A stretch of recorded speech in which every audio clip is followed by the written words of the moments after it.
जय महाराष्ट्र मित्रांनो, आम्ही आधीपासूनच म्हणत होतो ज्या ठिकाणी संपूर्ण महाराष्ट्र अजित पवारांचा घात झाला असं बोलत होता, तिथे जय पवार, पार्थ पवार आणि सुनेत्रा पवार यांनी मात्र शांतता का राखली? घटनेनंतर अवघ्या तिसऱ्याच दिवशी शपथविधी पार पडला, बैठका सुरू झाल्या, दौरे सुद्धा सुरू झाले, पण अजित पवारांच्या कथित घातपाताबाबत नेमकं काय झालं याचं स्पष्ट उत्तर महाराष्ट्राला मिळालं नाही. आता मात्र उशीर का होईना जय पवार यांनीही या प्रकरणात भूमिका घेतली आहे. त्यांनाही अजित पवारांचा घात झाला असावा अशी शंका व्यक्त होत असून त्यांनी या संदर्भात मोठी मागणी केली आहे. त्यामुळे राज्याच्या राजकारणात पुन्हा एकदा खळबळ उडण्याची चिन्ह दिसत आहेत. घातपात की अपघात या प्रश्नावर आता जय पवार यांनी थेट एंट्री घेतली आहे. यावेळी त्यांनी आपल्या वडिलांच्या निधनाचा उल्लेख करत भावनिक शब्दांत प्रतिक्रिया दिली, ज्यामुळे या प्रकरणाला आणखीन गंभीर वळण मिळालं आहे. जय पवार यांनी या प्रकरणात थेट पाऊल उचलत नागरी विमान वाहतूक महासंचालनालयाकडे म्हणजेच DGCA कडे तातडीची चौकशी करण्याची मागणी केली आहे. दरम्यान एक धक्कादायक व्हिडिओ समोर आला आहे. हा व्हिडिओ VSR चे मालक रोहित सिंग यांचा असल्याचा दावा केला जात आहे. जय पवारांनी व्हायरल केलेल्या या व्हिडिओमध्ये रोहित सिंह मुख्य पायलटच्या सीटवर उड्डाणादरम्यान झोपलेल्या अवस्थेत दिसत असल्याचे म्हटले आहे. आकाशात विमान असताना असा निष्काळजीपणा अजिबात सहन केला जाऊ शकत नाही. हे अत्यंत गंभीर आणि धक्कादायक प्रकरण आहे असे जय पवार यांनी स्पष्ट केले. त्यांनी ठामपणे मागणी केली आहे की या प्रकरणात तात्काळ कठोर कारवाई करण्यात यावी. संपूर्ण चौकशी पूर्ण होईपर्यंत VSR ची सर्व विमाने तातडीने ग्राउंड करण्यात यावीत. तसेच रोहित सिंह यांना त्वरित अटक करून कठोर कायदेशीर कारवाई करावी अशी मागणी सुद्धा जय पवार यांनी केली आहे. या मागणीमुळे राज्यातील राजकीय आणि प्रशासकीय वर्तुळात पुन्हा एकदा मोठी चर्चा सुरू झाली आहे. या प्रकरणात दुसरा गंभीर मुद्दा समोर आला आहे. बापाचा घात झालाय हेच आता जय पवारांना समजतंय का, असा सवालही राजकीय वर्तुळात उपस्थित केला जात आहे. दरम्यान आणखीन एक धक्कादायक घडामोड घडली. सुनेत्रा पवार, सुनील तटकरे आणि प्रफुल्ल पटेल यांची संयुक्त पत्रकार परिषद आयोजित करण्यात आली होती. मात्र पत्रकार परिषद सुरू होण्यापूर्वीच माईक ऑन राहिला आणि पडद्यामागचं संभाषण रेकॉर्ड झालं.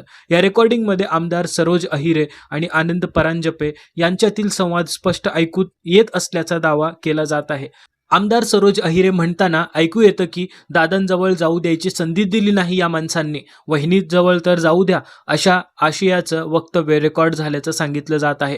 यानंतर आनंद परांजपे म्हणाले, वहिनींना काही बोलूच द्यायचं नाही, असे शब्दही या संभाषणात ऐकू येतात असा दावा आहे. हा संपूर्ण प्रकार समोर आल्यानंतर राजकीय वर्तुळात मोठी खळबळ उडाली आहे. माईक ऑन राहिल्यामुळे उघड झालेल्या संभाषणामुळे अनेक गंभीर प्रश्न निर्माण झाले असून या प्रकरणाला आता पूर्णपणे वेगळं वळण मिळालं आहे. याच पत्रकार परिषदेत आणखीन एक मुद्दा चर्चेत आला. सुनेत्रा पवार यांना बोलण्याची संधीच देण्यात येत नाही अशी चर्चा रंगू लागलेली आहे. काहींच्या मते त्यांना केवळ पुढे बसवण्यात आलं पण प्रत्यक्ष भूमिका मांडू दिली नाही, त्यामुळे त्यांना कठपुतली बनवलं जात आहे का, असा सवाल उपस्थित केला जाऊ लागला आहे. तसेच प्रफुल्ल पटेल आणि सुनील तटकरे यांच्या हातातच सर्व निर्णयांचा रिमोट कंट्रोल आहे अशा चर्चांनीही जोर धरला आहे. दरम्यान तिसरा मुद्दा म्हणजे सुनेत्रा पवार आणि प्रफुल्ल पटेल यांचा व्हायरल झालेला व्हिडिओ. या व्हिडिओवरून ही विविध प्रतिक्रिया उमटत आहेत. सुनेत्रा पवार दुःखात आहेत, मात्र त्यांच्या भावनिक अवस्थेचा राजकीय फायदा घेण्याचा प्रयत्न कोणी करू नये अशी स्पष्ट भूमिका रोहित पवार यांनी मांडली आहे.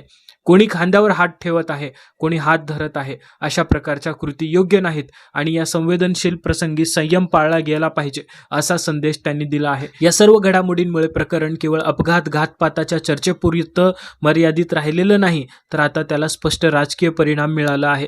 काकींजवळ वागताना व्यवस्थित वागा असा थेट इशारा रोहित पवार यांनी दिला आणि तो याच व्हायरल व्हिडिओच्या पार्श्वभूमीवर असल्याचं मानलं जात आहे.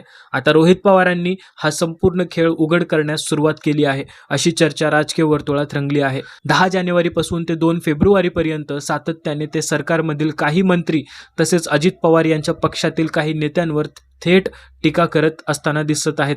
काही जणांचे चेहरे उघडे पाडत आहेत असा दावा त्यांच्या समर्थकांकडून केला जात आहे. या सर्व घडामोडींमुळे प्रकरण केवळ एका घटनेपुरतं मर्यादित राहिलेलं नाही, तर ते आता मोठ्या राजकीय संघर्षात रूपांतरित होत असल्याचं चित्र दिसत आहे.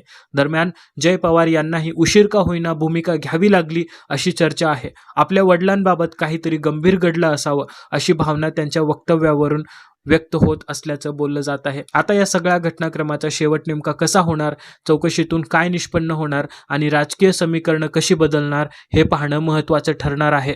या संपूर्ण प्रकरणाकडे तुम्ही कसं पाहता मित्रांनो, कमेंट करून नक्की सांगा. तुमचं मत नक्की कळवा. भेटूया पुढच्या व्हिडिओमध्ये अशाच एका नवीन टॉपिक सोबत. तोपर्यंत जय हिंद, जय महाराष्ट्र. सबस्क्राईब करा, लाईक करा.